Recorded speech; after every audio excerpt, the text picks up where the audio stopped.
ang lagi kong iniisip noon is, bakit kaya mataas ang rating ni President Duterte? Ang iniisip ko, yung mga nasa survey ng mga tao, takot lang. No? Takot lang. No? And then when I started campaigning and doing the house-to-house, tinatanong ko yung mga tao, sinong gusto nilang presidente?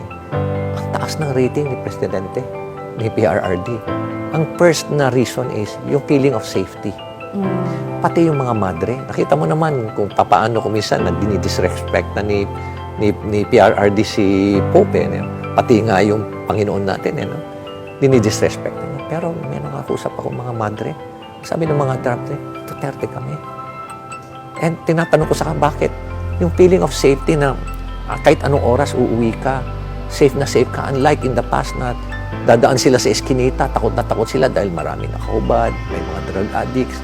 And during that time, involved na rin yung mga ibang PNP personnel. Meron na rin tayong mga narcopolitics at mga maralaking mga well-known businessmen na involved na rin sa drug. Kaya nakakatakot ang situation nun eh. Kaya more of the safety issue sa tingin ko.